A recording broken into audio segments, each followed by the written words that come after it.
And we are back, episode 201. Adir, our first big episode in the 200s. Very exciting. Very exciting. So you're scintillated by all this. We're actually going to put this back on YouTube again. Great reaction from the last YouTube. We're going to try and put all our episodes on YouTube. Obviously, we're remote today, as people will see who are watching, but you'll be able to watch on YouTube. And we're going to try and get, if not all our episodes, but bit of the feedback we got from our listeners is they love seeing us, love seeing Adir, especially our female listeners, especially love seeing Adir. I'm not sure if you got me cancelled. Did you get me cancelled or you cancelled just then, or both of us? I don't think anyone's getting cancelled for this. I think, what's the opposite of cancelled? Well, whatever the opposite of cancelled is, it's you, because it's amazing what you can get away with, I have to say. You're very excited about this 200 thing. It just goes to show how different the things are that we get excited about. Because, like, my heart has not increased 1 beat per minute by the fact that we're in the 200s. I am shocked, in a sense, that we got into the 200s, but I pay no attention to the episode numbers when you speak. So we've had a few technical issues. We've got, some people choose, like, you choose your hotel room on view, on space. I think Adir chooses hotel room on based on the worst possible internet connection and goes from there. I have got so many connections here. I've got 2 separate cellular connections and a Wi-Fi connection. Alas, none of them work is the challenge we've got. So how was your, apart from this internet debacle, how was your week? Well, we can say it is working now. Let's not jinx it. My week was very nice because I happened to be up in Sydney for some High Pager stuff at the same time as this whole Blackbird sunrise thing was running. And so for reasons that I mostly blame on you, I don't get invited to speak at Sunrise. I think people are scared of what I might say by association with you. Were you invited before you knew me? As before we did the pod, I should say? That's an inconvenient truth, your question, let's just say. But but nowadays, I reckon you maybe got me blackballed from Sunrise. Well, you make that claim. That is a very, very big claim because I don't know how much hate mail you get, but I get a lot on your behalf. Will you pass this on to Adam? I'm like, oh, God.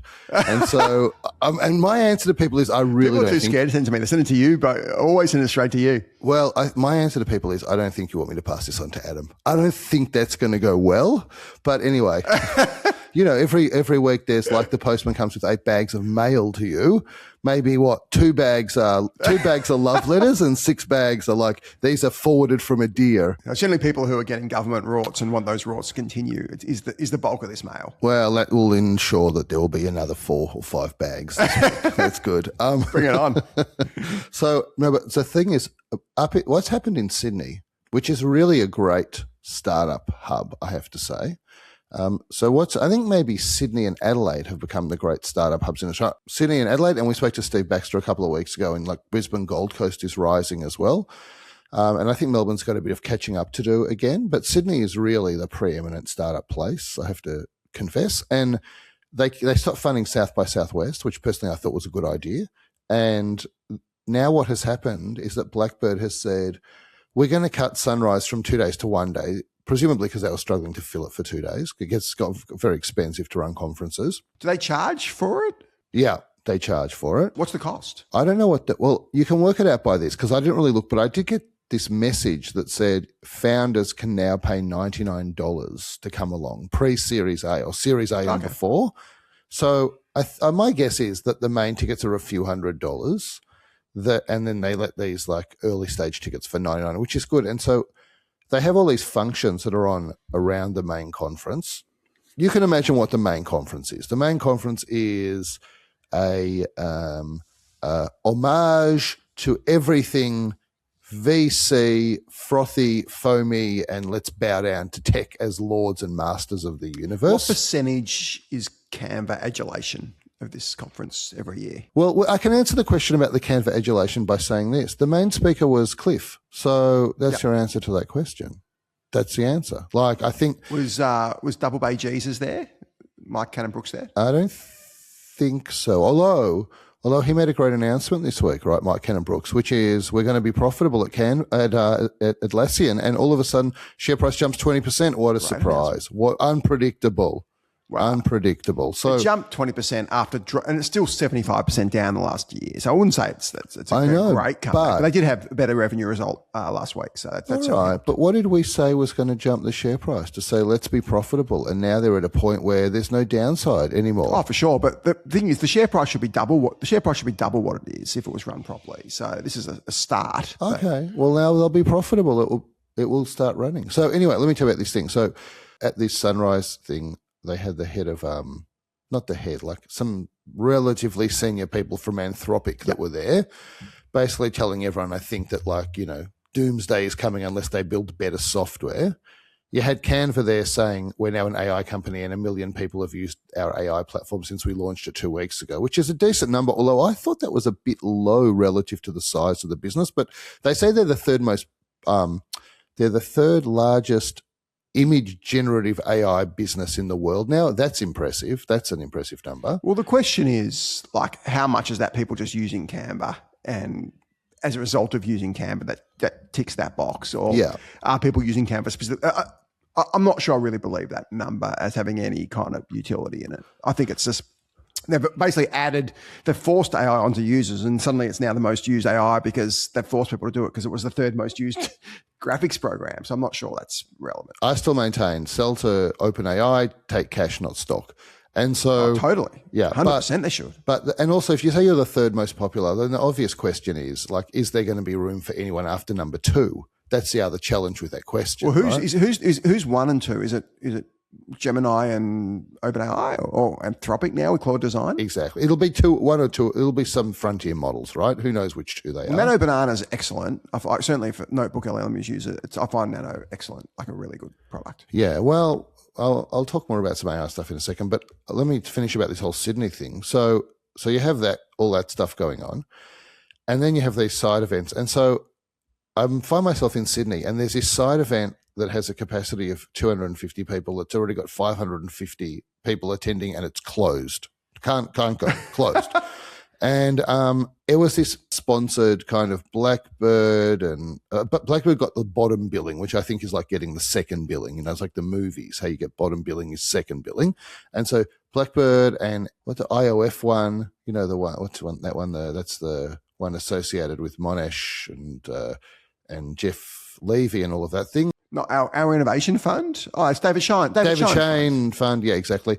And Lawrence and Jerry. Yeah, exactly. Anyway, there were all these sponsors. I'm going to offend some people because I'm not looking it up, but there were tons of them. But one of them happened to be Rain Ong. And so that's good news because I just sent a LinkedIn to Rain and I said this event's sold out. I'll be turning up to the door. Do you think I'm going to be getting into this event? Rain just doesn't miss with his startup investment. I think he's got the best record in Australia. And what I love about Rain is it wasn't his event. It was partially his event, but just because he's so good at self-promotion in the most gentle way, everybody referred to it as his event. And so I just sent him a message and I said, I'm turning up. Do you think I'm going to be getting in? And he's like, hang on, let me take care of it. And then I felt really good about myself because he said, all right, it's completely sold out. You can't register. When you turn up, just go to the bouncers on the door. They'll know who you are. Okay, great. This is like a nerd Studio 54, basically. Exactly. And so I turn up feeling really good about myself and I say, there's a woman on the door and I say, I'm Adir. And she just leans in and looks at me thinking what's an Adir? I think is what she was thinking. I said, no idea. So all of my self-confidence just dissipated instantly. And I said, Rain told me to just say my name on the door. And she's like, I don't know. All right, well, you can go in. And so that was a very inauspicious entry. And I did notice the cupcakes were sponsored by Eucalyptus, so their bridge round obviously has come through from hims and hers. Yeah. And so cupcakes? I can't eat cupcakes. I was diabetes within 2 seconds. What time? So this wasn't a night event, obviously. If there was cupcakes, it was night. It was I can tell you, it was from 6 till 10. Oh, okay. I turned up at 9. Okay, that would be the usual thing for me. Yeah, early for you. It was still pretty busy. And you know how they say, the people say Gen Z, they don't drink alcohol. Yeah. Well, it turns out they don't drink alcohol unless there's a free bar tab, but they sucked down that bar tab in 10 seconds flat, I reckon, because I got there and everyone was paying for alcohol by the time I got there. And what I thought, it was nice. There were some people that I knew and some people that listened to the pod, and it was just a nice vibe. There were lots of women there. I say that because, people talk about female representation in the world of startups and tech.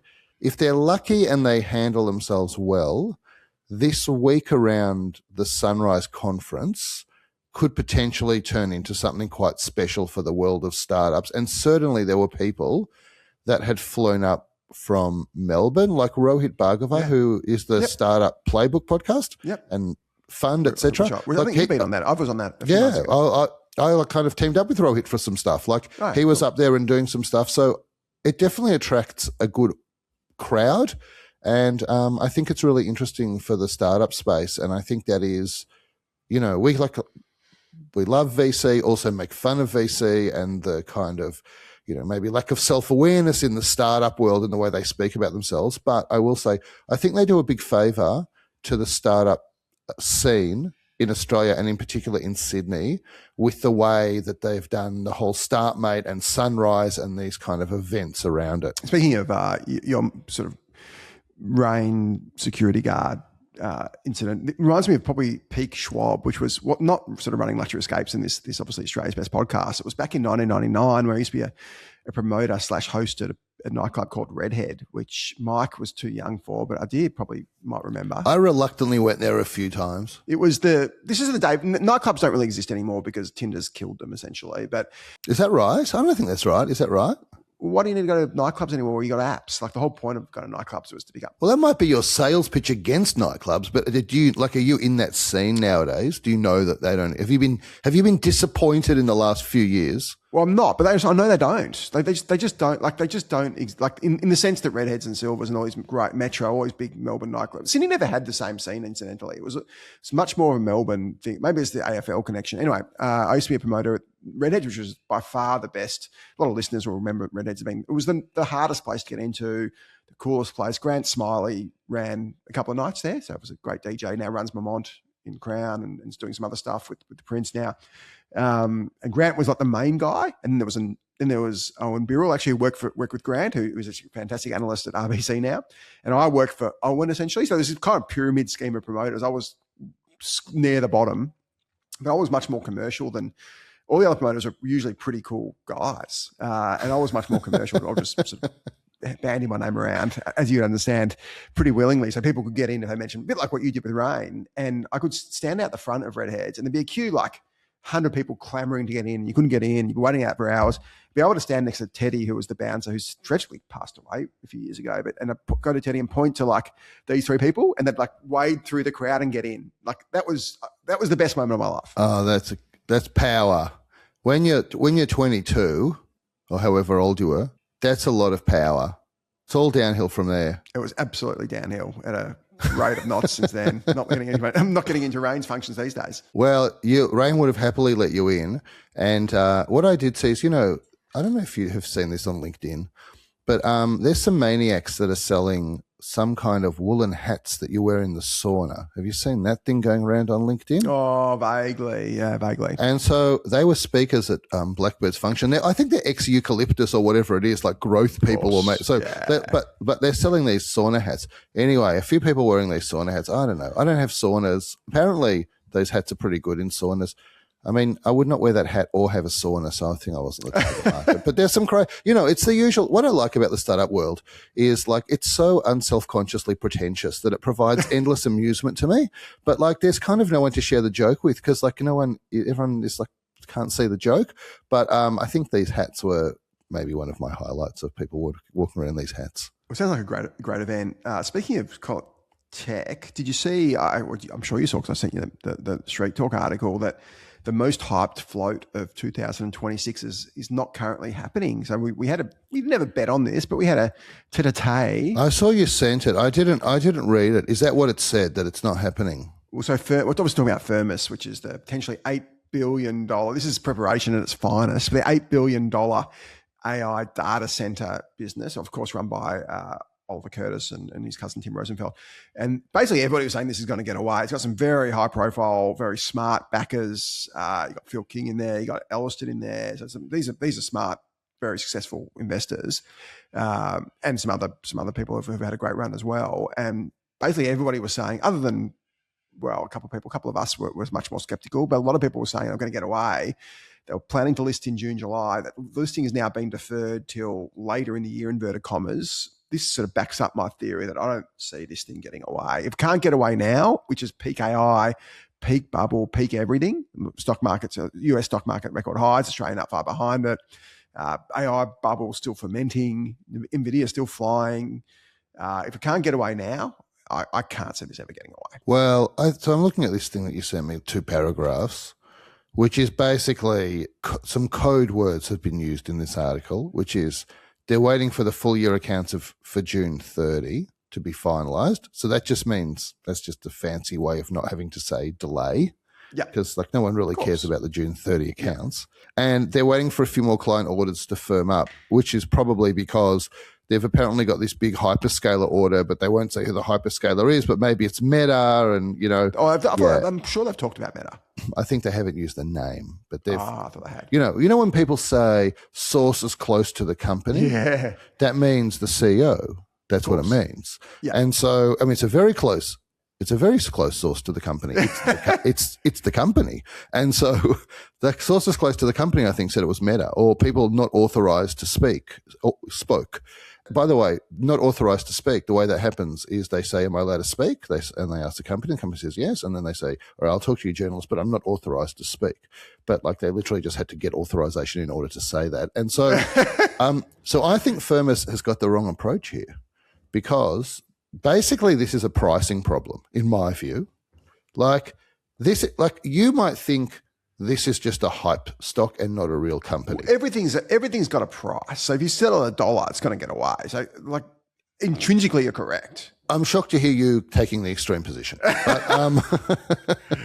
But basically, this is no one does anyone look at this thing and say, yeah, this is a long-term viable generational business? Who's saying that? No one's saying that, right?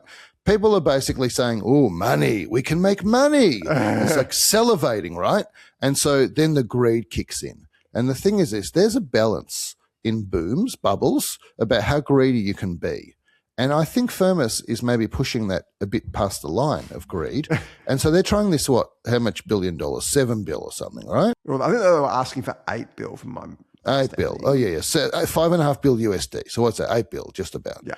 Although the USD is weakening every day, but yeah. That's true. And so what was their last round? $2 billion. That was their last round. No, it was 6. The last round was 6. Oh, that's their problem. 6 AUD? Yep. It went from 2 to 6 in 3 months. Yeah. So that was their problem. Their problem is they were greedy on that round. That's the round they were greedy on. It's WeWork. Remember we went from 2 to 8 to 11 to 17 to 47 or some ridiculous number. I had a great, Kate Dinan sent me this great interview with Adam Newman, and the guy is unbelievable. The reality distortion on this guy is make Steve Jobs look like an amateur. Well, the problem is just the output is not the same. The reality distortion is good, just the output is not. And so the challenge is, this is maybe a tip for young players riding a bubble wave. You can't go from 2 to 6. That can be the IPO, but you have to go from 2 to 3.5 or something. And then people feel well, if you do the IPO at 5, then I've still made upside, no escrow, so I can dump my stock. I just think they pushed too hard on that pre-IPO private round. It's caused them problems. Nick Curtis, who's the smartest guy in the room, who's Ollie Curtis's dad, who's a very, very successful mining company exec, he sold $100 million of shares. Yeah. He sold at the absolute peak. No one will, as soon as Nick sold, and Nick, you don't get many smarter blokes in the market than him. That's the bell. Right, but what about he could have sold at? So he sold at your $6 billion valuation, presumably. Yep. To James Packer. Yeah. Well, okay. And so basically, why he could have sold at a $4 billion or a $3.5 billion valuation. He would have sold twice the number of shares, just about. But that's okay. He's got lots of shares. That's okay. We're not talking about a $500 million business. I just think if you're going to pull off the greed play, you have to curtail. There have to be limits to the greed in order to get it away. And obviously, what was happening here is somehow people are saying it feels like I might be the sucker if I buy this at 8 billion AUD. Totally. Why the hell they didn't feel that at 6 billion and they feel it at 8 billion is actually beyond me. But institutional investors have to, they need to be the ones buying this IPO. And they feel like they might be suckers at 8 billion. And that is code for I feel like I might be the last sucker, the highest paying sucker. I don't mind being a sucker at 8. If there's a bigger sucker at 12, that's a great outcome. Yeah. But I'm worried I might be the highest paying sucker in this stack. And so that's what's going on. It reminds me of in real life terms, you got like bank robbers in a bank, and they take all the cash out of the vault, and then instead of taking the $1 million in cash and just leaving, they then start, let's hit the safety deposit boxes as well. And the cops coming, they're just too long. So they got to get out of that vault ASAP, these guys. They hung around, they're hitting the safety boxes now. They want that 8-12 billion. It's too late. Like, people are onto this raw. So I don't think it is too late. I tell you why. By the way, I think the beauty of Firmus versus robbing a bank, other than one's legal and one's not, is you can be totally I always say this about these businesses, these neoclouds. They are totally transparent of all of the flaws in their business model. Just nobody is interested in the truth about that. But they're not hiding it. Like, it's there front and center. Well, our mates at Iron are up 50% off that low. Like, they're obviously still down, but they're still down from their high, but they dropped in April. Around the time we did the episode, they dropped down to 31 a share. They're back up to 45. Maybe we should do another episode on that. If they win another contract, we can talk about the next selling $1 for 80 cents. So, so I think Firmus will get away. I'll tell you why, because it has to. Because you still think it'll get away? I don't think it'll get away. Yeah, because they can't be stuck. Hey, they can't be stuck with this stock. Like, Regal can't be stuck with his stock. I think you get to the point where, I think for these guys, it was a bet. They put 100 mil, 200 mil in. If it works, they 30 bag it. If it doesn't work, they lose 100, whatever. I think the challenge they have now is, to your point, they've anchored this so high at 6 billion to 8 billion. Can they come in now at 2 billion? I think that just becomes embarrassing. I'm not sure they can get away with it. Well, they can't come in at 2. They definitely can't come in at 2, but they can start playing some other games. We'll escrow for 6 months. When you buy the IPO, you get another option at whatever the you know the games they can play to get this away. You're right though. Like, this is appropriately sized to fail. Like, if it fails, people will just lose some money. Has Oliver Curtis and his mate, cousin, whatever, that started it, taken money off the table or not? Well, Nick has. How Ollie and Nick sort of share the money, who knows? But if the dad's taken 100 mil out, like, you assume that he's got a part of that in some way. Like, it's like Chemist Warehouse when the founders didn't sell down, but the son sold down $700 million. Who knows where that money went, right? So, went into Byron Bay property and Melbourne property. And obviously, Mario and Jack have sold down since and are doing okay. Yeah. But that was a good play that, like, okay, we're not going to sell as founders, but then the son, he's not a founder. Well, he can sell down. Yeah, and so he sells down almost all his holdings. So, yeah, well, it'll be fascinating to watch Firmus because I cannot believe. I know that, like, we've seen bubbles before. I remember the dot-com bubble very clearly because I had a much more naive view of the dot-com bubble, which is I thought everyone was dumb and they couldn't see that it was a bubble. And then I realized that I was dumb because everyone, like all of professional players, they all know it's a bubble.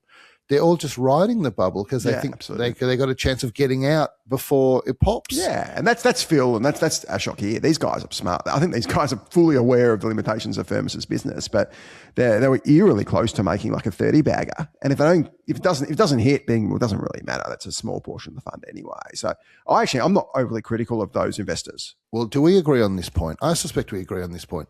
There is literally no price at which you would buy stock in this business. $5, I'd buy it. Like, as in, if the valuation's close to zero. If the valuation's close to zero, you'd have a punt. Like, anything above sort of a few $100 million feels like you'd be overpaying. Let me say it in a different way. There is no price that you would pay for this business if you were forced to hold the stock and run the business for the next 3 years. Yeah, it's purely a punt on can you get out. It's a pure punt on the bigger fool theory here. And it may work. That's worked for a lot of people, as you say. Like, there's a lot. If you can be the smaller fool, that's a great position to be. Well, what we've seen, I suspect, you're right with what you're saying. Like, the worst bit of news for these shareholders is that the bubble just got a bit more detergent poured into it so it could get bigger, right, with all of the results that came out in the US during the week. And so, like, Iron is going bananas and presumably CoreWeave is going bananas as well, would be my guess. And this is not the end of the bubble. This has just had another injection of detergent to make the bubble even bigger. And so now is absolutely the time you should be able to get out. I think they should adjust this ASAP and get the hell out of this and sell it to the next party ASAP because, yeah, you're right. There's no better time than now. CoreWeave's actually up off its lows more. It's more like 65% up. So CoreWeave's having even a bigger bounce than Iron, which is incredible. So yeah, if you can't get out now with these guys massively up off their lows like this, I just can't see this happening. Yeah. What about Sharon AI? That's an Australian business listed on NASDAQ trying to also list on the ASX. That did get out. That is out. And I think they are. I thought they did confirm the ASX listing. What are they over the last little while, however long you're looking at? How long is the bounce, this 65%? A few weeks. It's since about March, April. Right. It's basically the Iran war. So Sharon AI, Sharon's a much smaller business. So you can't really compare. That listed at, came on at, I think it was pretty recent, right? So that came on at in the early 20. I think it's doubled. So it came on around the time the CoreWeave and Iron were at lows, and it's kind of doubled since then. So it's been a pretty good result, but a much smaller business. It's like $1 billion Aussie market cap. I don't really know what they are, but I certainly know Iron and I know CoreWeave, and they're neo clouds. Iron certainly is a neo cloud, i.e., they're just there to produce tokens effectively for hyperscalers. I will tell you this theory I've got. Tell me what you think about this theory about Australia. So basically, Australia is a hole in the ground for other countries to turn into good stuff, right? We agree with that. Largely, that's the business model that we run. Like hole in the ground and a hole in the ocean for gas. Yeah, and so there's a big country, and so wherever you dig a hole, probably you can sell something to China that comes out of that hole or someone else, right? And that's a good business model in a sense because it seems like there's almost an endless amount of rocks that you can go and sell to someone. And now we say, and I'm not very supportive of that business model, although as I've said to you before, I'm supportive of mining. I think, probably Australians don't get enough of a share of us digging up our country, but that's the business that lets us go and drink $6.50 coffees because people are selling rocks to China. But basically, we now think that we're going to be very smart and join the tech age and have tertiary industry by building these data centers. And that's going to bring us into the AI era.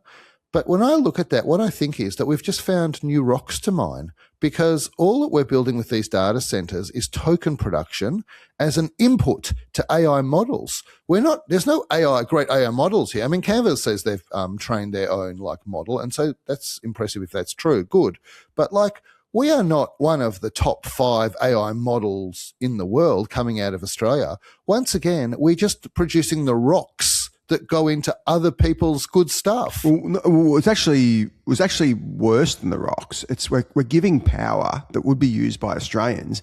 We're giving that power too cheaply to international investors and international data users. So it's much worse than rocks that will just be sitting in the ground. This is power that's already being generated. So as we know with Firmus, they jumped the queue in Tassie. There's a bunch of other both industrial users, commercial users, and potentially data center users who wanted this power. And somehow these Firmus got this has been the biggest coup that Ollie and Tim have sought, is being able to get ahead of the queue in Tasmania when there's a million other people who want this power, and these guys are getting. But don't you agree? This is not sophisticated tertiary industry like making cars or making important parts. This is a real estate play. It's a real estate play with cheap power. And once again, we're just exporting.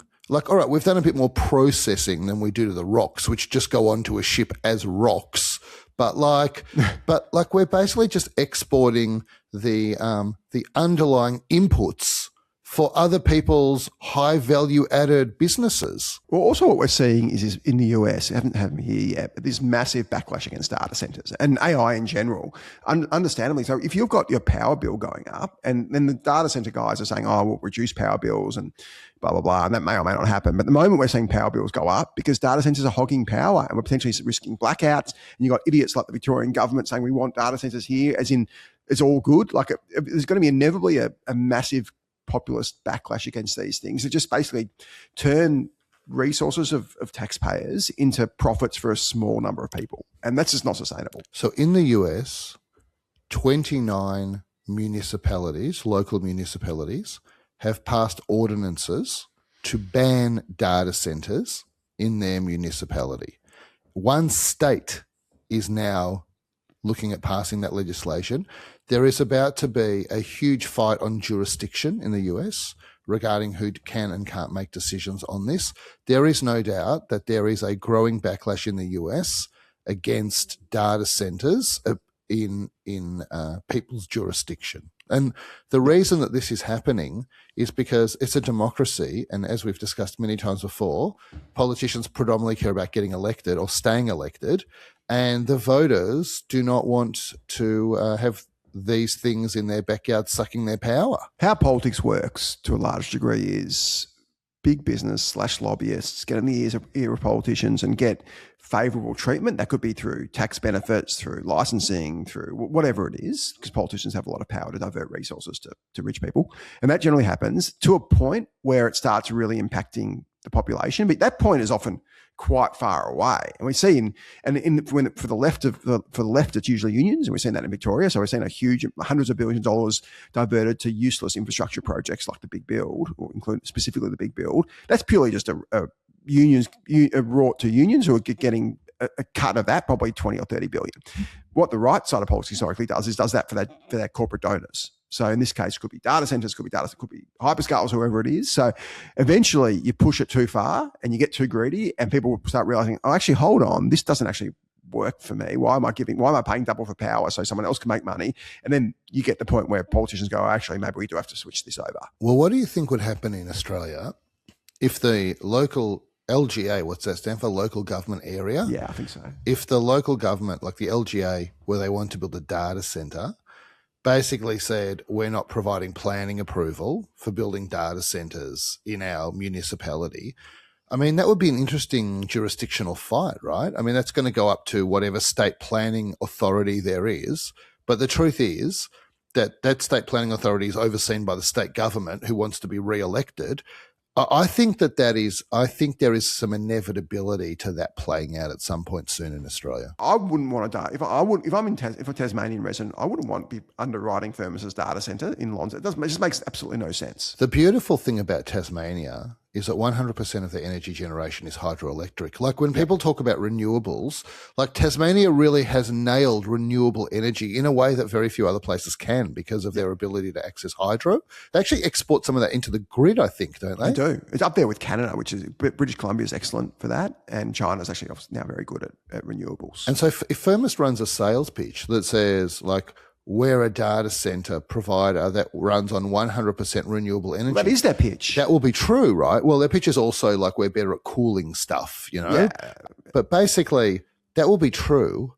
But the bit of it that's problematic in the what's it called, like the fine print, is that we didn't go and generate any new renewable energy for our data center. We just sucked the hell out of Tasmania's renewable energy. Totally. Yeah, that's the rort. Yeah. They just jumped the queue. Other people want that power. They're not the only ones who want to say, oh, I want green power. There's hundreds of people who want this green power. Absolutely. Somebody's going to solve the mystery of how they jump the queue eventually. And if that happens before they inverted commas list, then they definitely won't. Like, anyway, there's lots to play out here. It's super interesting. Well done to Sarah and the Street Talk team for, again, breaking the news early. They do an amazing job. Did you see there was the mooted acquisition of Expedia by Uber late last year? That didn't happen, but the next best thing kind of happened. And Uber and Expedia announced last week that Uber will now be incorporating Expedia's API into their system. Uber One members get 10% back in Uber credits on every booking made via that sort of hotels platform that they're launching, plus 20% off a selection of hotels, which I think is probably a bit of a furphy. CEO Dara Khosrowshahi, who's really sort of the next generation Tim Cook, and who also sits on Expedia's board, so it's a bit conflicted there, called the announcement a full circle moment. Obviously, Dara was Expedia's CEO for a number of years. Skift, which is one of the main travel publications, said Uber will lose money on every hotel booking made by its highest value members, obviously. They estimated the partnership only represents sort of 0.1% of Uber's revenue and is purely being used as a customer retention tool for its very successful Uber One membership. Adir, your thoughts on... I've got Uber One, so I don't get it. What do I get as an Uber One member? You get access. You basically get... So you want to buy hotels. It's like you're buying Expedia, because effectively Expedia is the biggest B2B to C provider. So getting an Expedia mirror, essentially, and instead of paying $200, you're getting $200 less and $20 back in Uber credit. Yeah, but if I book on... I mean, I don't want to... I encourage everyone to just go and book on Luxury Escapes, but unfortunately I'm going to talk about hotels.com for a second. Which is also Expedia. So if I book on hotels.com, I get like one free night for every 10 nights that I book. Plus I can get cash back, by the way, of a few percent, 3%, let's say. Yeah. And so that's a good game. And so I do that all the time. And so why do I want to get 10% back in Uber credits as opposed to 10% back in a hotel? It's the same thing, right? Same thing. And so on the one hand, if you're an Uber One member, you can get 10% back in Uber credits. And on the other hand, if you're just a regular person in the street, you can get 10% back on hotels.com credits anyway. I mostly wonder why people book through Expedia and not through hotels.com, considering none of the other platforms provide that benefit. And like when I look at the pricing, sometimes booking directly through Expedia can be 10% cheaper than hotels.com. So like that kind of evens out. But often they have the same pricing because they're just trying to target the less clued in customer, basically. And so I don't know. You seem more excited about this than I do. Like maybe, but like I already. I'm not excited. I'm not excited. I think it's smart from Uber. And by the way, when everyone says when they run the ads, save 30% on hotels with whatever. Like you see Rocked run these ads as well, or save 30% on cashback. They're basically just pitching you the core value proposition of the business, not an extra 30% or something. That's the value proposition of the business. And so whatever the cheapest that hotels.com or Expedia can sell a hotel at, that's what they're selling at. Like it's a competitive, commoditized industry. You think there's a lot of brand loyalty in this industry or not? To OTAs and to online travel agents. I think Booking's done an amazing job with both the brand and their Genius program. What do I get for Genius? What is that going to give me? Discounts, like between 0 and 20% off. Very similar. But real discounts, they're good discounts. And we do the same thing with Lux Plus. We actually even get bigger discounts than that. Because it's a full paid membership. But I think everybody's been trying to build switching costs because that's clearly what an online retailer lacks. Because we can build brand, you can build scale, you can build content resource, but switching costs is the big one. And this is just another way for Uber to build switching costs. So you're not using Lyft, you're not using DoorDash. I'm in the Uber ecosystem. I use Uber Eats, obviously, and this is just another way to lock people. Obviously, I won't use this because we have much better rates. Well, you don't pay for a hotel, do you? I've never heard you paying for a hotel. I pay for hotels. Do you? I often pay for hotels. You pay with your good looks and article writing or points? Sometimes I'll write articles and we'll obviously get a comp stake because we're reviewing the hotel, but often I'll use points and often I'll pay cash using on the luxuryescapes.com website, of course. I'm shocked to hear that. Well, I think what's the most amazing thing about this whole hotel booking industry is that it's a completely commoditized product and the biggest providers are making tons of money in profits, right? Booking.com's hugely profitable. Yep. And so Booking is very profitable. How in the hell does that happen? Because Jeff Bezos has this famous quote, your margin is my opportunity. And so there's all this margin. Booking.com, this is how I think about it. Essentially, if they are, I'll say hotels.com. So if hotels.com giving 10% back basically as a free night, all right, it's not real. It's maybe 6%, 5%, because a lot of people are not claiming it, right? So that burns. But just bear with me. Yeah. If they're doing 10% and they're doing 3% and sometimes 5% on cashback, and the cashback provider's getting some as well, it means they got to be making more than 15% comms on selling a hotel. And merchant fee, 3% merchant fee. Okay. So what are they making? 25% comms or something, commission on selling the hotel? At the Booking probably would average around that. Okay. Expedia's a little bit less. So I'm not trying to erode your margin because I think you should make 100% and the hotel should get nothing if you book through Luxury Escapes because your customer is so good and, whatever. And my loyalty is to Luxury Escape because I just want to book through you and I get no gratitude from you whatsoever. It's just a losing mission to seek your approval. I get nothing from it, okay? Let's just put that on the record. Pretty sure, aren't you a platinum member of Luxury Escapes, getting you some amazing free inclusions there? The chauffeur transfers, free upgrades, it's free lounge access. But you also gave me this voucher code that gives me another discount. I don't even use it because I want you to make some money off me. No gratitude, okay? But the crazy thing is this, Booking.com, how the hell are they still making 25% comms in a totally commoditized market?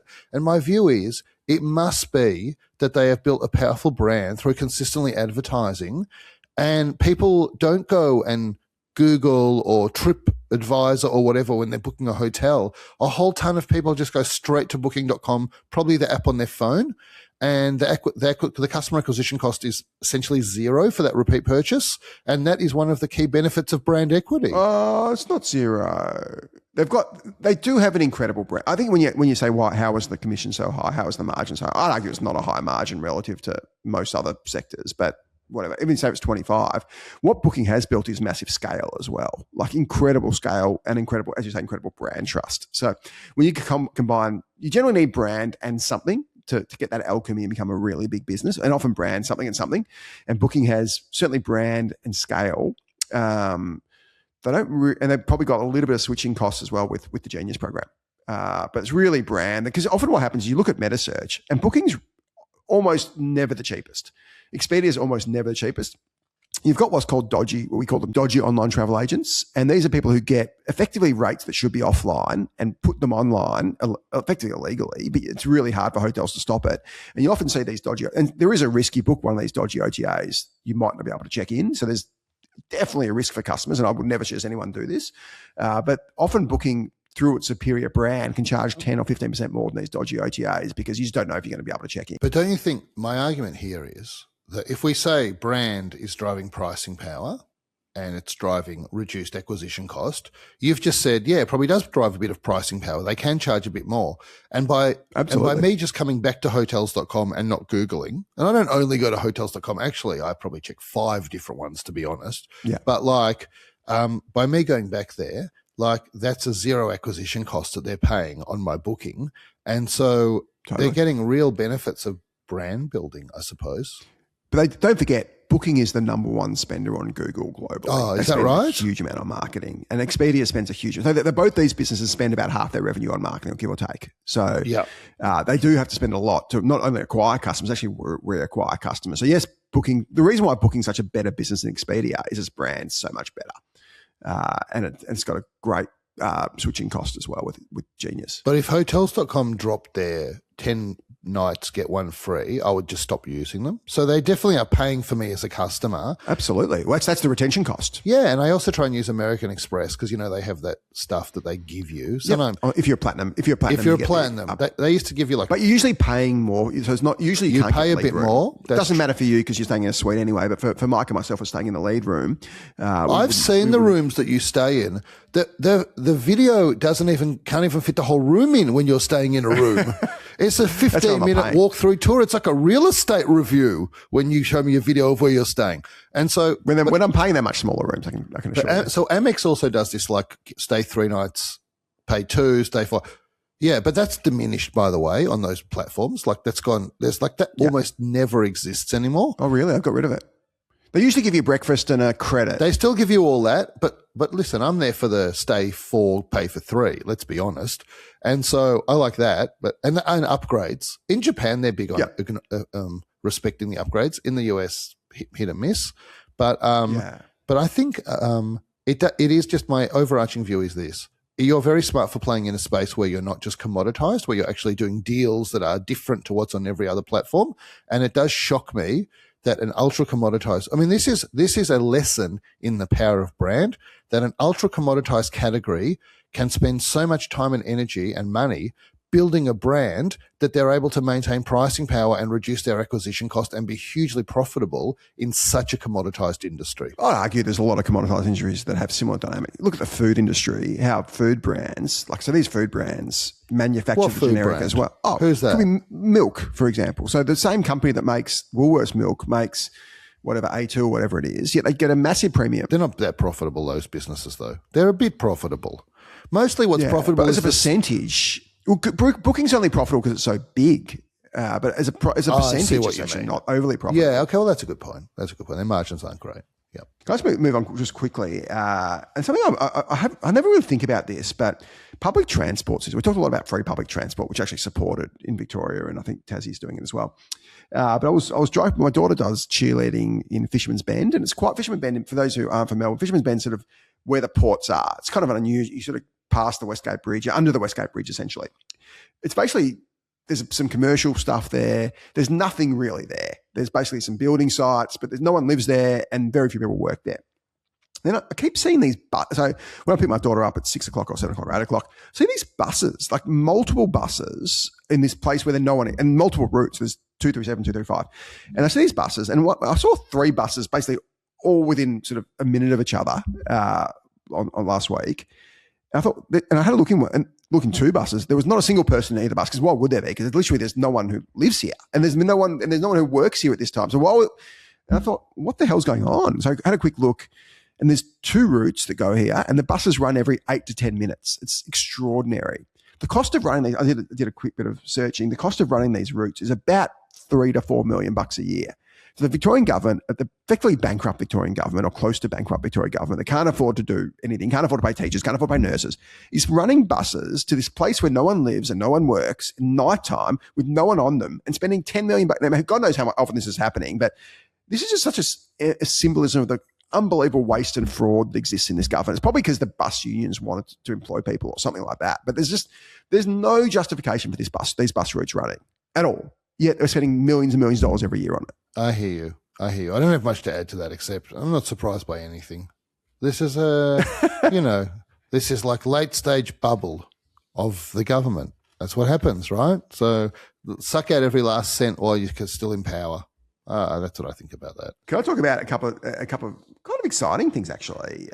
We talk a lot about the energy transition, and we had Steve on a couple of weeks ago, and he was understandably negative about it. AFR reported last week the cost of generating electricity across Australia's east coast actually fell by 12% in the first 3 months of this year, as record levels of wind and solar and exponential growth of massive grid batteries shrank the role of gas in the grid.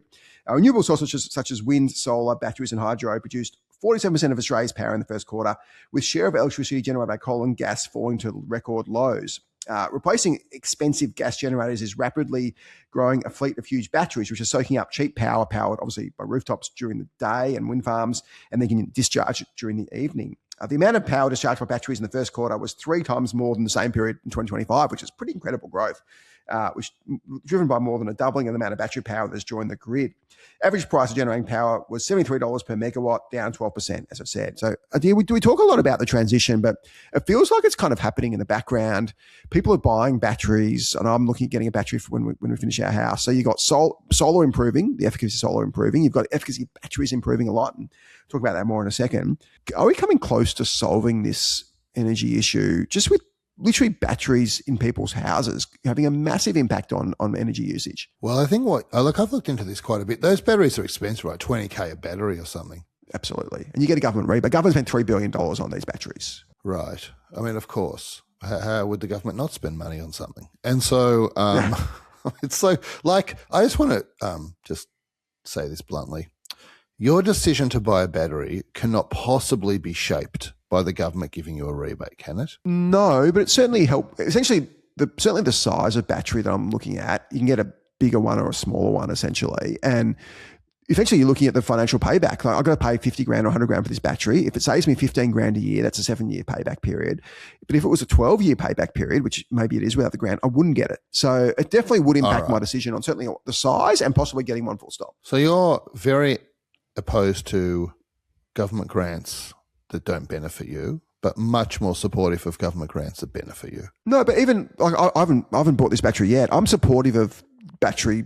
I'm absolutely supportive of battery and solar grants if it means we can have much reduced reliance on other much less efficient power. Like the fact that you can generate power on site, not lose all that power in transmission is actually significant. So I think there are other reasons to buy batteries, which is that maybe you think I'm paranoid in saying this, but actually with all of the way that the energy transition is being handled, plus this data center talk, there is some risk about electricity security over the course of the next 5 to 10 years. And I think being self-sufficient and having battery power in your house means you don't face that particular risk. I think I've always felt this way about the clean energy transition. Anyone that doesn't want clean energy, I think, is crazy.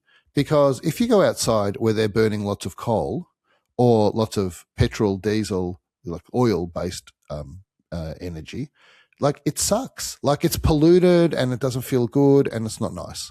And so I just like a world that feels nice. And if we don't burn that stuff, it feels nicer.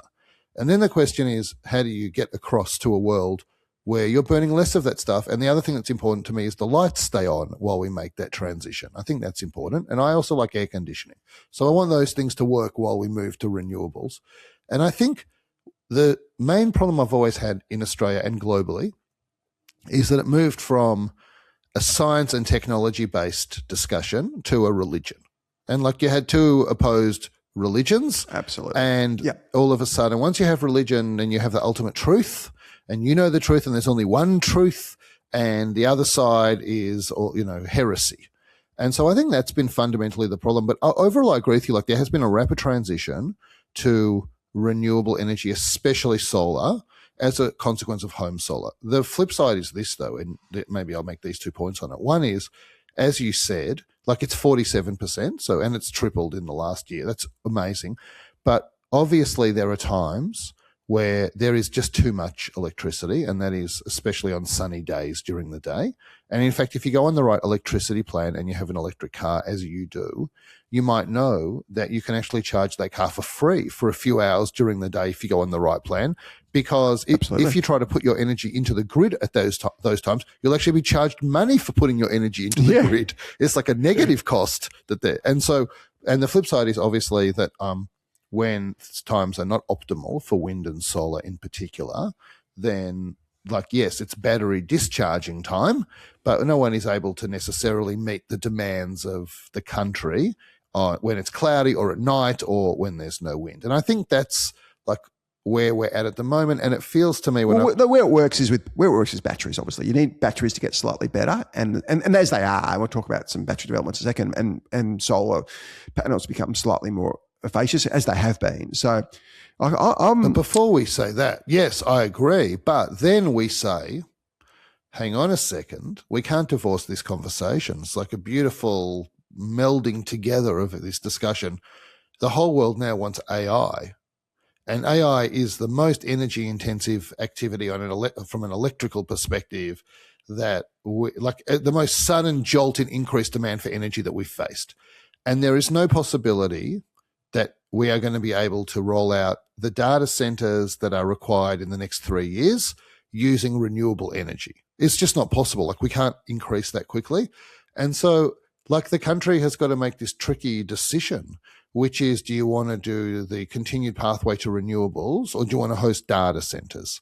And I don't think it can do both, basically. No, I think you're right. I think the beauty, so I'm slightly skeptical of the climate change doomists, but I'm highly in favour of solar and battery. Partly for the reason, and the beauty of batteries, another thing is you can't get a blackout because you can so you're not going to have you stuck in a lift or fridge, your freezer go off because you got this backup power. Well, it's hard to get a blackout. Like, you'd have to have wiring problems, for example, to get it. You can't get it by a really lack long of blackout, and a lack of generation is not going to, in the short term, give you a blackout. Yeah, it's obviously a bit harder in winter, but certainly in summer you should be able to fill your battery. As batteries get slightly better, we're not quite there yet, but I think we're probably within a couple of years of batteries being last sort of 12 hours. So you effectively fill the battery during the day and then you use it throughout the rest of the day, and you're almost paying no power. You see the announcement, I don't know if it's CATL or CATL, the big Chinese battery maker, so especially BYD and CATL, the two big battery makers. They've developed a battery now which allows EVs to drive 1,500 kilometres on a single charge. And as it challenges, obviously, BYD for supremacy in the battery space. But, these companies all lie about, like, there's lots of data now that they all lie about how far you can go and charge. Yeah, but you can assume that it's 1,500, it's 1,000, but it's better than it was, because, yes, they're lying, but they're lying relatively. So the latest version of its condensed Quilin battery has a greater range by distance from London to Barcelona, and marks a leap from 1,000 kilometres in the previous edition.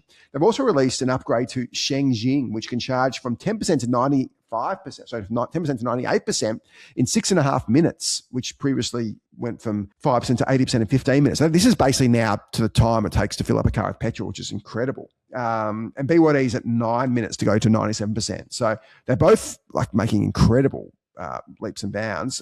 CATL's shares have risen 40% this year and up 140% in the last 12 months. So the battery technology is actually unbelievable now. It's this paradigm shift. We haven't seen it yet, certainly in Australia, and we haven't come yet. And we're still takes me 6 hours to power my Tesla and the like. But we're not far off this battery revolution, it feels like. Well, I think, like, this company is on the radar of investors. I mean, that's obviously why it's gone up so much. But, like, lots and lots of people are talking about this company. Lots of Australian investors are talking about this CATL company. I haven't had a good look at it, but my guess is it's probably fully priced for the promise that it has. But I do think from a technology point of view, it looks extremely interesting. Can I just move on? I thought this super interesting tweet by a guy called Nahul Hillel. This is a random dude on Twitter. And he said, yesterday I drove my Tesla 900 miles on full self-driving from Miami to Nashville. I realized it's a genuinely better option. I fly that route 2 to 3 times a month. Flights are never under 400, most times 600, sometimes 800. Add the Uber to and from both airports and parking garage fees, then back to delays, cancellation, security. chaos and the guy next to you hasn't met deodorant yet. On the other hand, I pack healthy snacks, press one button, and the car just goes. I took calls, replied to emails, FaceTime my family, ate without pulling over, did everything I normally do on a travel day, except none of the stuff that makes my travel days miserable. My only concern was going into range and charging. But here's what actually happened. My bladder needed one extra stop and the car didn't even suggest. Most charging stops were under 5 minutes. Total cost for the whole trip, less than the Uber to the airport. So I never thought of, like, as you know, I'm the biggest self-driving fanboy in Australia, but I never thought that self-driving would actually compete with the Melbourne-Sydney flight, for example, which is about similar to this. So call it 10 hours. But I now you think about it, like you could, and especially if cars could change, you could effectively go to sleep in your car when self-driving gets a little bit better, sleep all the way there, like a business. So literally leave at 10 o'clock at night, get there at 7 o'clock the next morning, and it costs you next to nothing. And you've got a car in Sydney or Melbourne. It feels. I never thought of this, but it's pretty incredible. Well, I am totally opposed to this guy's post because, like, what you're saying is, at some point in the future, can self-driving be as good and reliable as the Sydney Metro and other metros around the world that have no driver? I'm talking, no, this is flight. He's comparing to flights, not a train. I know, but hang on. I understand what you're saying. But what I'm saying is you have to have self-driving in a car that's equivalent to the level of safety of having no driver today. Level 5. Okay, level 5. You call whatever number they call it. Level 5. Okay. And so, very good. So today, are we at level 5? I think Waymo's 4 and Tesla's 3. Level 3. But there's no driver in Waymo. So someone's trusting them doing something. Yeah, and Waymo's, from all reports on Waymo's as good as a driver. And would you close your eyes in the back of a Waymo going between Sydney and Melbourne? Absolutely. So the question is, number one, because this guy in his Tesla, the fact that he is whatever he was doing, writing emails, etc., this is really not an activity that people should be encouraged to do right now in a self-driving Tesla at its current level of tech. Do you not agree with that, Adam? No, I disagree. I think you can. You think you can do that? You can't legally do it in Australia, but I think you're fine to do it. I think it's safer than being a driven Uber for sure. So Uber tells you not to do it, and it's illegal. You seen these Uber drivers who are on the phone, who are doing stuff, who are playing with, trying to get the next fare, doing all sorts of stuff. Like taxi drivers do that, but like I'm far more nervous in an Uber than I would be in self-driving. But you're not taking an Uber on the drive between Melbourne and Sydney. I think you should be thinking about absolute risk, not relative risk. No, I'm going to the airport. Like I'm using Ubers a lot. Like when you're on a plane, are you happy to send text messages from your seat without worrying about how the flying is going? Of course you are. In fact, I'd be more worried if you were. You're happy with autopilot. You've been happy with autopilot on a plane for 30 years. They've been using autopilot on a plane. I have. And maybe people could even convince me that you don't need a pilot to fly a plane, and the whole thing can be done on autopilot. You don't. The only person who claims you need a pilot are the pilots' union, because pilots get paid $500,000 a year to be effectively a reassurance to passengers. They absolutely don't need pilots to fly these planes. I feel like nothing that you just said there is correct. So I think like other people, like they don't get paid $500,000 a year, and definitely like of course they are. Domestic pilots do not get paid that. Pilots are 100% getting paid $500,000 a year. No. Australian long haul domestic pilots do not get paid. They are. That. They're not. Anyway, it's not a very equal argument. But also, I think lots of people think you need a pilot in case something goes wrong and they need to intervene. That's one of the reasons that there are still pilots. And so rather than arguing about whether you need pilots, my point is this. If you're a passenger on a plane, you're no % worried about checking your email. If you're a passenger in an Uber driving you between Sydney and Melbourne, you think you are nervous about doing it. You don't like that risk. And so yeah, the relative risk compared to the thing you're not prepared to do might be better, but that's maybe not still a good enough absolute risk. And my point is this, like, it just surprises me that you would be comfortable paying no attention to the road on an 800-kilometre trip between Sydney and Melbourne in a self-driving Tesla that Tesla tells you not to use in that way, and the law prohibits you from using in that way. Well, forget about the law, because you know how slow these laws are to match reality. I'll be far more confident driving a FSD Tesla than being in the back of an Uber. I'd do either. Like, so I wouldn't get an Uber, by the way, but I think there's less risk in a Tesla. And now we move to the next point, which is, do you want to sit in a car for 8 hours? I wouldn't want to sit, but if you could lie down, if you could effectively sleep in the car and sleep overnight, and you should be sleeping anyway, because you can sleep in a car, whatever, like get a seatbelt on. I'd do that. What's wrong with the plane? You can sleep in the car on the way to the airport, then you can sleep on the plane, and then you can sleep in the car from the plane, and then it will take you 3 hours instead of 8. If you could say, I can go to Sydney for free effectively, because like a Sydney-Melbourne flight, you have for sort of $500 when you factor in getting to the airport and back, if not more.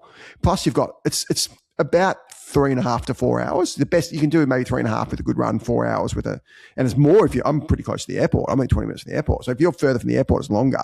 So it probably takes you average person 5 hours to get to Melbourne, Sydney anyway. So it's an extra 5 hours, but you can actually time it. So you're going overnight and sleeping. So actually the time lost is almost zero, and you'll be able to do some. So I think it's actually more, and you've got a car up there, which is super helpful. If your argument is overnight, I think that's a better argument. Like, I think that holds a lot more water, but I just don't think the tech is not there today. And so you've got this guy, where did he post this? He posted this on X. This guy needed some content for X, probably from the tech industry. So he goes and does this content on X. You get very excited by it. But I think, like, it's early. But if you say to me, do I think the probability of what you just described happening in a decade, because I think it'll happen in less than a decade, but like, let's go far in a decade. What do I think that probability is? I think it's like, it feels to me, unless something dramatic happens, it's close to 100%. Like, that feels like an almost certainty in the next decade that sort of thing will be happening. And then the question is this, like, how do you feel about airline stocks? I don't think it's going to overly impact. I think there's other things that are more impactful than airline stock. Remember, this only applies for pretty much the maximum you do it is probably 1,000 Ks. Then it becomes people are still driving. Melbourne, Sydney, yeah, or Sydney, Brisbane, yeah. Okay, the most popular 2 routes in Australia: Sydney, Melbourne return, and Sydney, Brisbane. Sydney, Melbourne now the 4th most popular route in the world, as we've discussed on a previous episode. Sydney, Brisbane also number 1 by revenue, I think. Super popular route, those two. And Melbourne, Brisbane's popular. Almost all of the profitability of Australia's domestic airlines. And Sydney, Melbourne is 800 kilometres, and Sydney, Brisbane is similar. And so why are you not worried about airline profitability, Qantas and Virgin? Oh, I think it might impact them somewhat, but I think they've got other issues and other tailwinds that are probably more impactful than that, I suspect. But I think it will be impactful in some way. I think it probably expands the market, if anything. I agree with that. And also, it's not tomorrow afternoon that this is happening. It's probably... Yeah, we're probably 3 years away, I reckon. And for mainstream, it could be 10 years away. Like, we don't know. And also, I think you're right about expanding the market. I think it's sooner. If you look at how much it's grown, Waymo in this, maybe 5 years, but I'll be shocked if we get to episode 900 and we're doing it from a self-driving car. You think we're going to be doing it from a self-driving car? Why not? I've done it from a Qatar plane. I've been nervous to be in such close proximity to you in doing one of these episodes. Well, no, 2 self-driving. We'll be in separate cars. All right, separate cars. I can do that for sure. Well, you complain about my Wi-Fi connection now. What are you going to do when I'm in a self-driving car? We'll have Starlink on the car, probably. Yeah, that's true. Better than this thing. And so I think this is the business for 10 years' time. When you talk about market expansion, like, you need one of these self-driving vans that has 10 beds in it. You get 10 students. Absolutely. Get them to pay next to nothing. They go to sleep overnight. Probably they'll just drink all night, to be honest. But like, basically, I think that expanding the TAM is actually a pretty interesting thought in this world. I want to tell you an observation, because I'm always interested to look around and try to understand what's happening in the economy in Australia. And I had an experience that was very interesting, and it makes me really believe that there is like a 2-speed or a 3-speed even economy that's going on in Australia, and there's been a real divergence of the shared economic experience that's going on. So we talk about a 2-speed economy when you have people that have capital and interest rates go up, and they tend to benefit from rising interest rates and rising asset prices. Then it's like wealthier people, and then you have like people that are not as wealthy that get hurt by mortgage prices going up and like interest rates and cost of living. And so we know about that. But I want to tell you an experience I had in Sydney in Newtown, which is a pretty cool area near the University of Sydney, full of students and people that would like to see themselves as the newer version of hipsters. But actually, I think they're much less cool than they think they are. And so, so I went into this bar, which is like You know what a vinyl bar is? It's a bar that plays records. Yeah, but they see themselves as like the aficionados of like a what do you call the word? Curated sonic experience in the environment. Okay, blah blah blah. So that and a sake bar. Now, that's what this place is. It's a sake bar and a vinyl bar in one. And, I don't know if you've noticed this, but Japanese stuff is very popular at the moment in Australia and in the West. In fact, you can call anything Japanese and it's going to do better than if it wasn't Japanese. And so this place is the least Japanese sake bar I've ever been to in my entire life. I don't even think they know anything about sake, but they had a lot of sake. That's the only alcohol I drink is sake pretty much. And so I made a dreadful choice if I was honest about what I chose. So this is a bar where everything on the menu is exorbitantly priced. Now, I don't eat pork, but for example, there's a bar, okay, a bar. There's a pork shoulder kind of semi-main course dish. That's $67. This is a very expensive place. And I'll tell you this and like the alcohol is expensive. Everything is expensive. And like people that are really trying super hard to be cool, I have to say I thought it was one of the most inauthentic places I've been. Packed. Like you couldn't even get a table. It was packed. And I was looking at what people were buying. Like every bill that people would have received with two people would have been many hundreds of dollars. And you absolutely couldn't get into this place. Now, okay, it's got some good reviews online, which I happen not to agree with. But basically, there's a 3-speed economy. And the 3-speed economy is the rich people that benefit from asset prices going up, the middle people that suffer badly when interest rates go up because of mortgage and cost of living, and then predominantly younger people who I think it seems to me, if I had a hypothesis, would be they've largely given up on savings and they're just spending the money they've got. And yes, the cost of living is going up, but they're just spending it on experiences and paying rent, and rent might be going up, but rent is not going up as badly as mortgage repayments with interest rates. And this is such bifurcated means splitting in two. I don't know what you call this, trifurcated, multificated economy that I think it's very hard to get a feel for what is actually going on in the Australian economy. And these singular numerical measures of consumer confidence deeply misleading about what's going on in the Australian economy. And so if you're trying to sell, like I suspect that businesses, this is my guess, I said this last week, Temple & Webster, they're probably going to have struggle on revenue growth, okay? And I think, like Nick Scully, I think if you're selling those kind of multi-thousands of dollar, largely discretionary purchases that you can put off for a few months, I think they might suffer. But then when you go to expensive restaurants, like they're not suffering, a lot of them, although that they're fine. But then you go to luxury brands, they are suffering because I think the people that are buying luxury brands predominantly are not rich people. And so they're feeling the pain. But then you go down and you see what people under the age of 27 or 28 are buying, especially students. It feels like the spending is continuing as it was previously, if not increasing. And so I just think it's a tricky time to get a handle on which sectors are doing well and doing poorly in the economy currently. It's a really interesting time. Yeah, I 100% agree with all that. There's clearly a cohort of people who effectively spend what they earn because inflation is just, what we've seen is the standard of living drop significantly. So your fancy Japanese sake place paying $67 for a lamb shoulder, you spend $30 for that. So suddenly you can go have half the size or go half as many times or obviously save less. So we've seen this massive drop in and what essentially a government's meant to do is improve living standards. And what we've seen is the reverse. We've seen government spending all this money, crowding out young people from the housing market, so you can't buy houses anymore. And now we're seeing this another run of inflation, underlying inflation, forget headline at 5%, because that's impacted by fuel costs. Underlying inflation last week came in at 3.3%.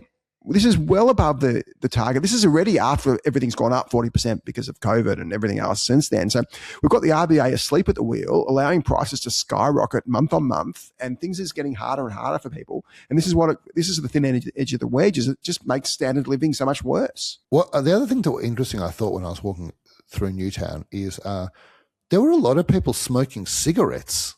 Like that was a surprise to me. Is smoking coming back?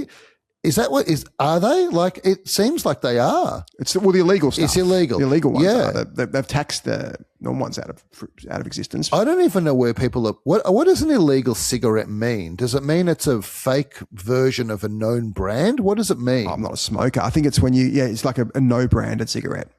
I don't think they even have brands on it. And they smuggle the tobacco in, or they smuggle the cigarettes in and don't pay the excise on it, basically. Yeah, and then you get bombed if you sell it. Well, no, I think you get bombed if you sell it outside the way that, like, the crime has to operate. Yeah. You know, it has to be fair, the crime. Yeah. You know? So, and so I was shocked at how much smoking there was, but stuff was really packed. I mean, Yochi's such a good business. Ridiculous. I couldn't believe it. There was another yogurt bar called Yogurt Berry, which I think is an American brand. I might be wrong. Yeah. That sells the same stuff. It just does not have the vibe that Yochi has. I think Yochi...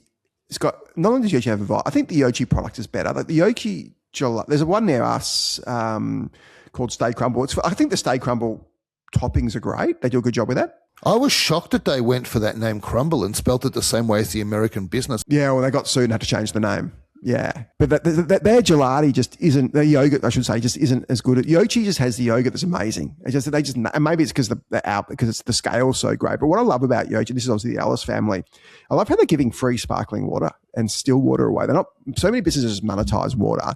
These guys just encourage you to get water for free. It's such a long-term, great customer-first business thinking from them. Yeah. A lot of cafes do that, by the way. A lot of cafes have sparkling and still water on free tap. sparkling. I've noticed. Yeah, I've noticed they are.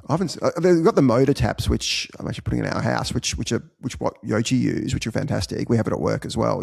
The taps outside our boardroom are motor taps. But I think just they did it for environmental reasons as well. But it's such a customer first mentality. In fact, that I love that thinking. In fact, that Japanese, non-Japanese sake, non-sake bar that I went to, the first thing they said to me when I walked in is, would you like complimentary still or sparkling water? That was by the way, their whole experience went downhill from there. But that is becoming more common. And so I was thinking about, like, what would you want to sell today? Definitely, it was very obvious. I feel like we were dumb not to actually say this on the podcast.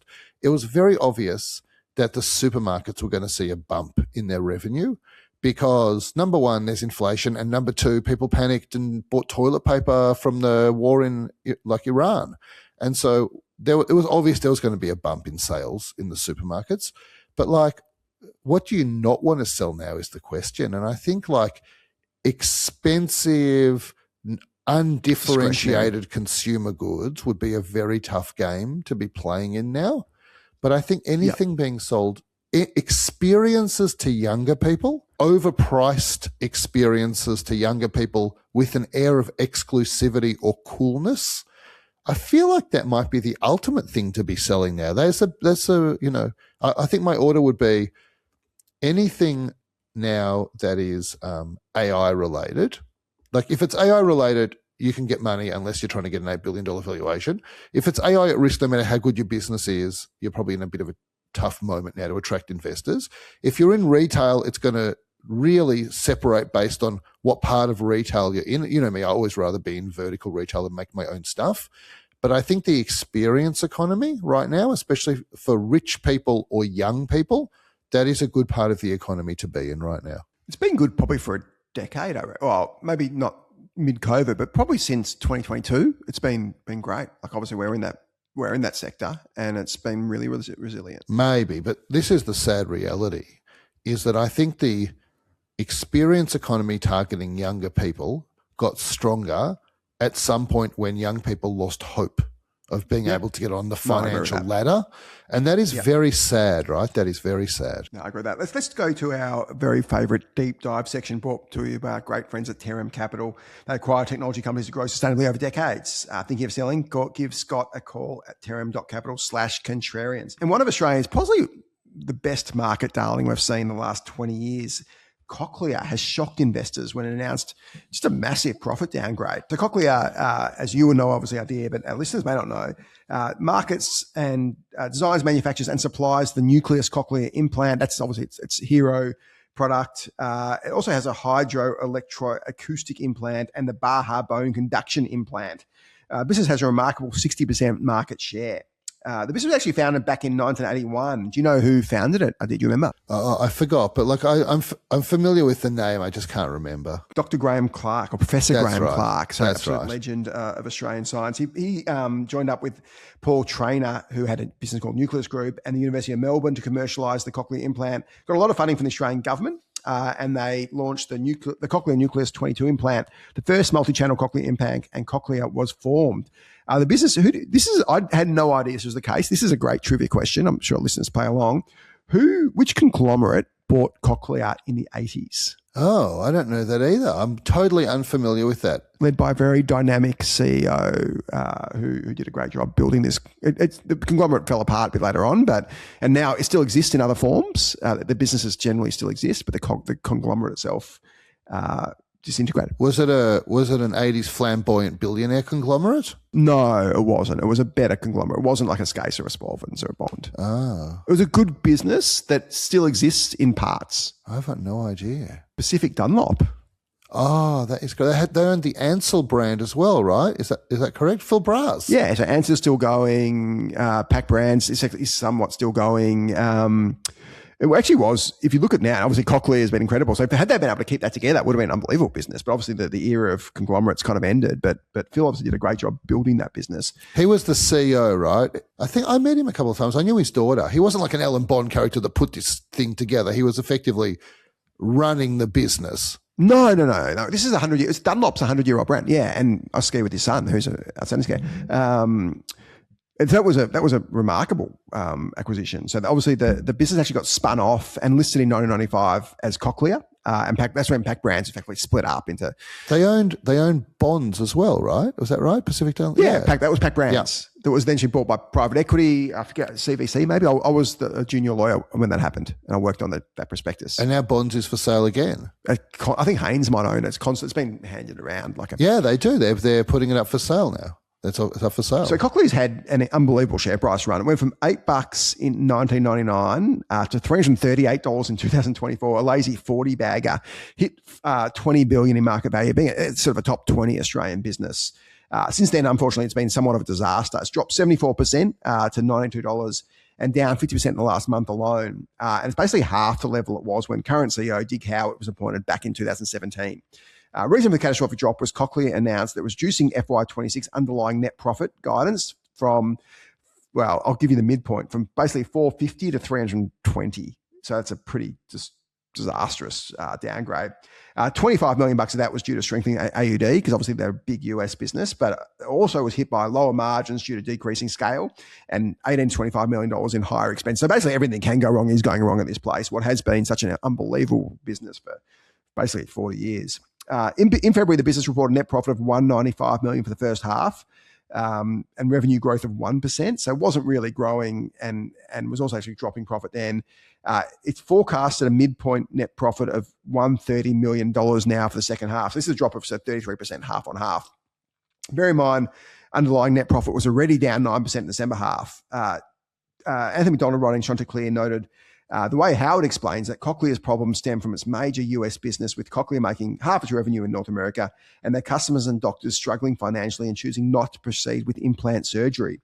And what we have seen is a small reduction, according to Howard. It's not gone to zero or anything like that. It's just not as many as we had anticipated. Analysts have freaked out on this news. Both Citi and Macquarie have dropped their guidance by 50%. So this is a catastrophe for what has been just an absolute bluest of blue chip Australian businesses for decades. So why are they not? What did they provide more colour on why doctors are not prescribing in North America? No, basically no. The announcement had very little. It was like a 2-page announcement, minimal data, maybe a paragraph on the forecast. Maybe it's 3 pages and 2 pages were relevant. So really a paragraph on all this stuff. I got the feeling they don't know. That it's kind of hit them from, this is a business that's just had such a dream run till a couple of years ago. And we saw it with CSL as well. The two of Australia's best businesses just been absolutely hammered, and both US-centric businesses, or CSL's global, but Cochlear, it feels like the US economy, whilst everybody talks about how good it is, that they've got even a bigger 2-speed economy than us. And if people are I wouldn't have thought a Cochlear implant is a discretionary purchase, but it sounds like it is. As I was researching this, I mean, there are more than 1 million people in the US, they say, that would benefit from this cochlear implant. Like, we should say Cochlear is the market leader, world leader in this category. 60% market share. Yeah, but not just that. Like they're the tech leader as well. Like this is the product to have. $300 million a year in R&D. This is a big business. There are more than 1 million people in the US that could have this surgery and would benefit from it.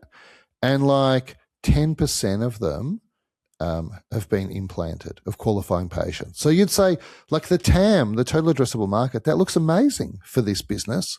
So one of the reasons that Cochlea says, and they've flagged this themselves, and this is part of their solution to their current problem, is they say there's actually very low awareness amongst patients and doctors that this is an option. And I think like they've said this for a while, and I remember that the CEO was asked a question, which is why, there's something along the lines of why are these cochlear implants not hot anymore?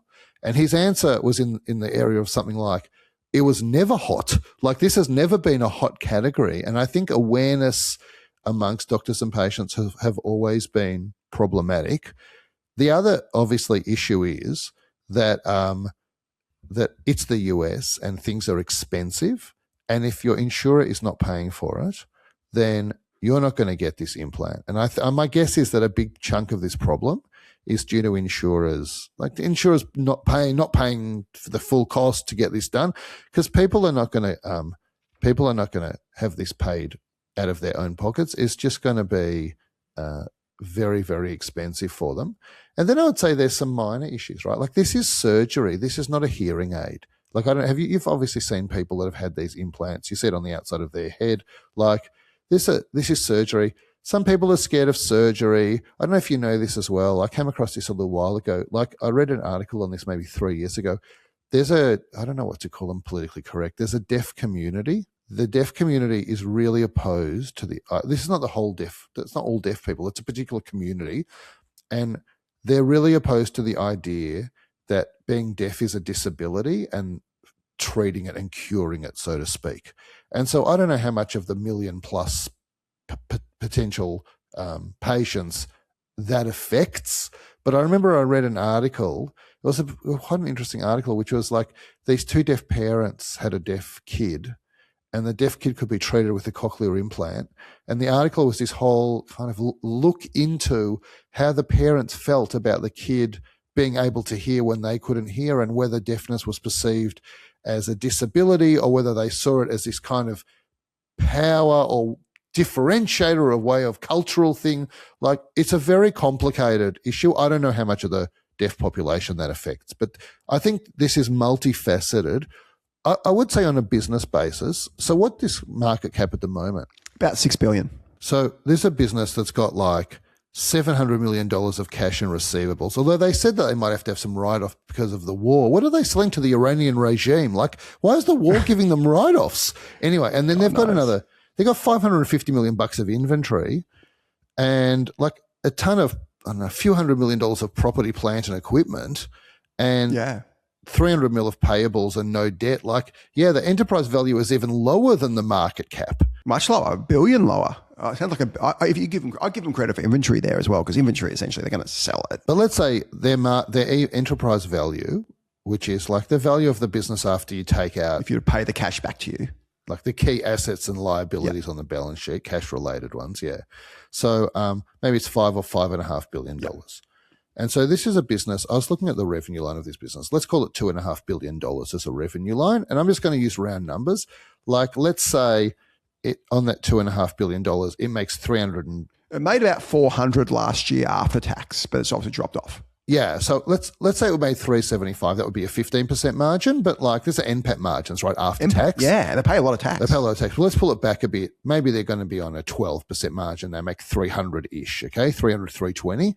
So the economics of this business, I thought they would be higher, but actually I think one of the reasons they're not higher is they spend a ton of money on R&D. About $300 million a year on R&D, which is pretty incredible. Yeah, that's why I say to you, like, this is the dominant player in the market in terms of the tech.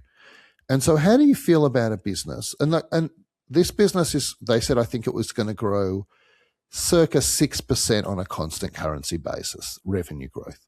And so you got a business that's going to make $320 odd million, but let's even say 300 mil because they're towards the lower end of the range they're going to make 300 mil of net profit on 2.5 billion of that or thereabouts of revenue.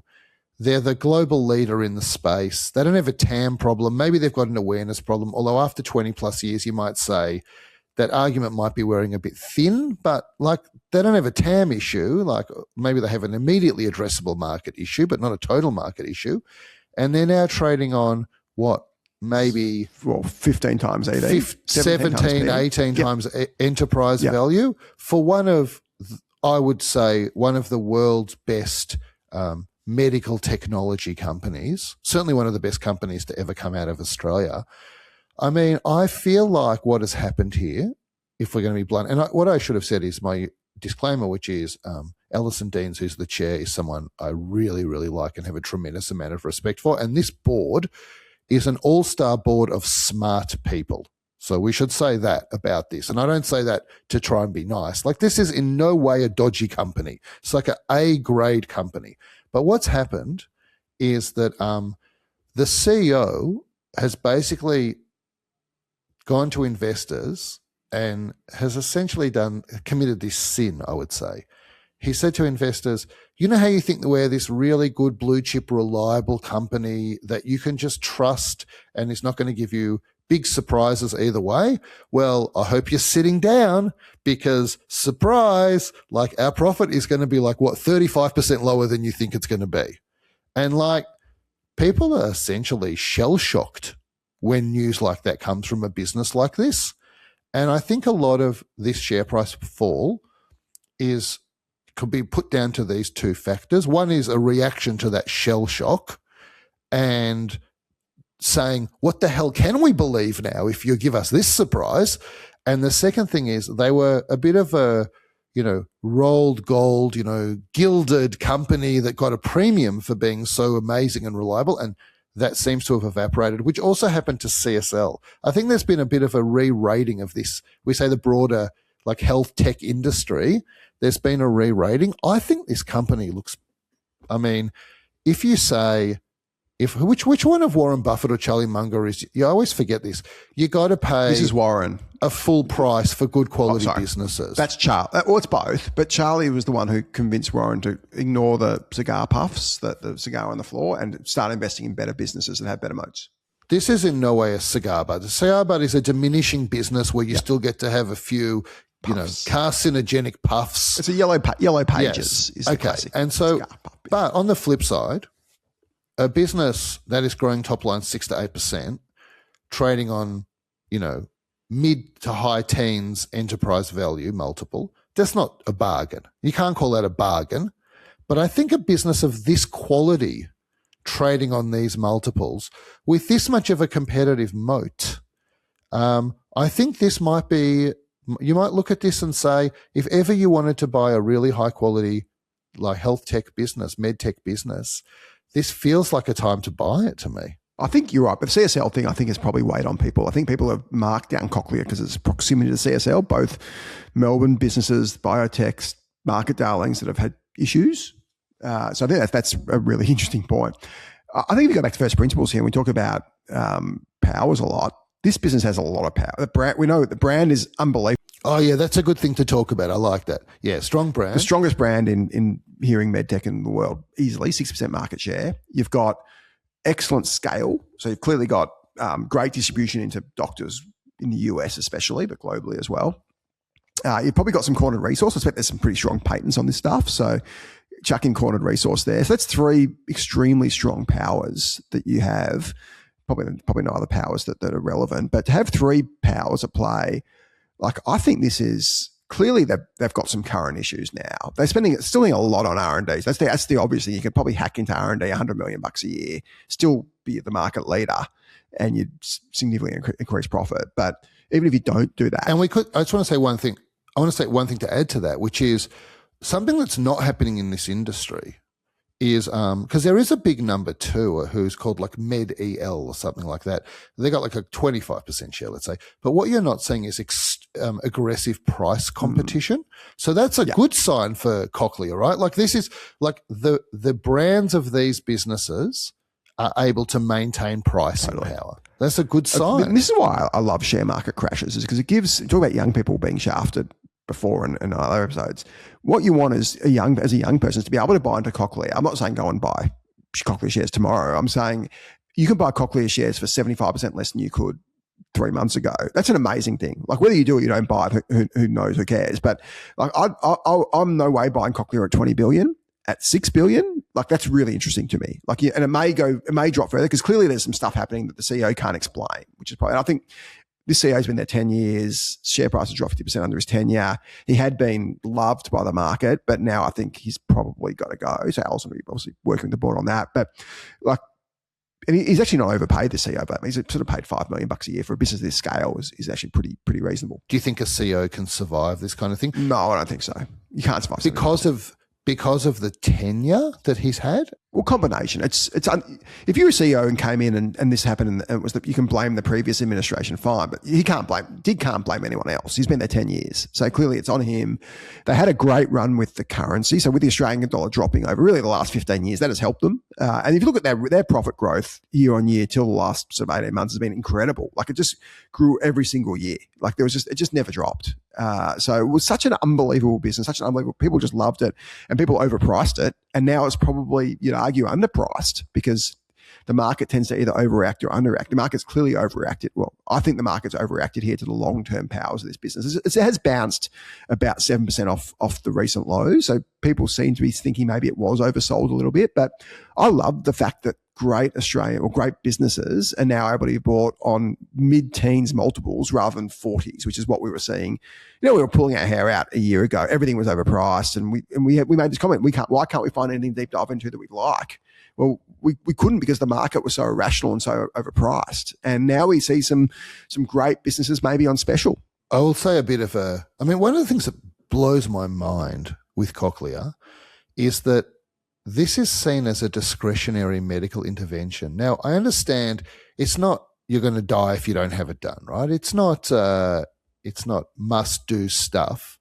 But I'm surprised that people are so that more people that have profound deafness are not more motivated to have it treated.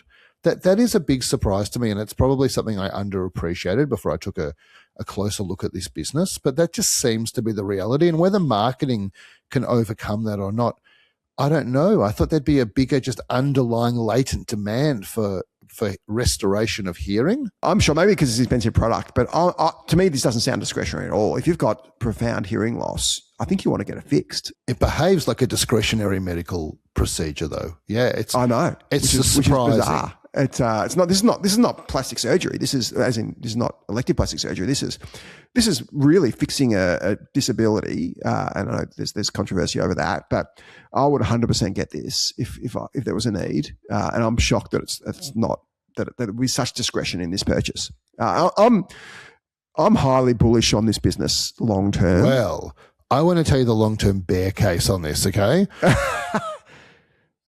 Well, I'm not sure if I believe this. But it is an alternative therapy bear case. And the alternative therapy is it is possible in a decade's time that there will be a gene therapy that restores hearing that won't require medical devices. Now, that's a real risk to this business. That's a risk to a huge number of medical businesses, though. Certainly not this, and it's not been.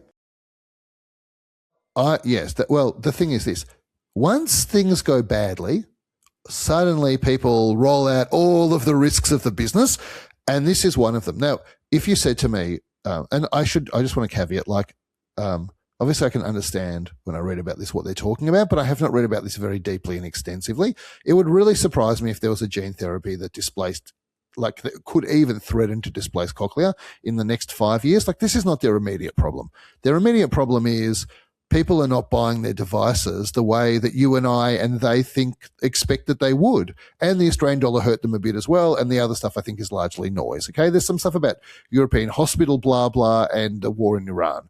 But I think fundamentally the currency screwed them a bit. All right. Well, that's life. That's cyclical. That's 25 mil though. They dropped 130. Yeah, so that's right. And it's cyclical anyway, right? Currencies go up, currencies go down, and like they'd probably have some natural hedging as well, right? Because they have a lot of costs in US dollars. They collect payment in US dollars. No, they actually said for every cent they lose $5 million or something. So that there is a direct impact on it. Oh, okay. So they don't have a natural. Well, maybe they should be hedged then, I guess, if that's the case. Like I think about more serious hedging for that, but like, because, like Catapult has some natural hedging, right? We collect USD, but also we have a lot of expenses in USD.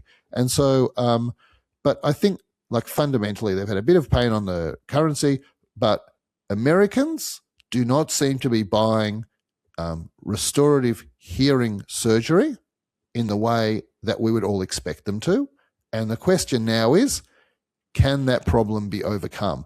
I think this is a beautiful business to be involved in because every single customer, which I would call a patient, that you convince to buy your product is someone that can hear after they buy your product, which to me is like a beautiful thing. So I really love everything about this business. And I think it will, unless something else happens, this will look like a moment of opportunity to get into this stock. Yeah, I think the challenge is the CEO gave a pretty bad explanation to what's wrong. Couldn't really describe what the problem was, and threw the kitchen sink at it. It's exchange rate, its revenues barely growing, its expenses up, it's Iran, it's Europe. Like, could he have come up with any more excuses? This guy, like, he's obviously had a dream run for 9 years, 8 years, and now suddenly he's in the hot seat and he's just not handling it very well. Well, interesting you say he threw the kitchen sink at it, but if you would have said he threw the bathroom sink at it, then I would have said this reminds me a lot of the Reece update that the CEO gave, which is, we did really badly and don't think it's temporary. The sky is actually falling for a while, and Reece got pummeled. I haven't checked it for a while, but it did rebound after that pummeling. Yeah, it actually at one point it almost got back all its pummeling. So it dropped from 16, so it dropped from 17 to sort of 10. Then it went back up to 16. So it got basically all of it back. It's dropped off to sort of 14 now. So, but Reece, you're right. Reece clearly is performing a lot better than the market thought it had. It bounced back almost to what it was. So almost doubled. And so maybe Dig has taken the same approach, which is, let's just tell all the bad news and there can be nothing left to say and I can ride this out and the price will bounce back. I think the difference between Dig and the Wilsons is the Wilsons control Reece. They can kind of say what they want, and they've built 40 years of credibility. Well, the difference is if the price keeps going down on Reece, the Wilsons get a win because they can probably privatize the business. Whereas if the price keeps going down for Dig is probably on seek.com.au, right? So yeah. Well, funny, speaking of seek.com.au, like, you can buy Seek and Cochlea for roughly the same. Seek's like a little bit cheaper, but basically the same market value, but basically the same EV both these businesses have, which is pretty amazing. Like, Seek's not a bad business. No one's saying Seek's a bad business by any stretch, but I think it makes about half of what Cochlea makes and doesn't have the powers that Cochlea has, clearly. It's not a global leader in a very deep tech, sophisticated category. Absolutely. So, like, you look at Cochlea versus what else you can buy. Like, it feels like it's getting to the point where you're getting a really great quality asset for a pretty fair price, but you haven't seen for decades. But you know what active investors would say? They would say, what's going to be the FOMO catalyst that drives this share price up so that when I have to report to the market, to my investors in 1 month's time or 3 months' time, I can record a gain on having bought Cochlea? Because that is a lot of what the pressure that active investors are under now. And the answer is there's no obvious catalyst other than it being oversold. I don't think there's a quick turnaround to the problems that this company is facing.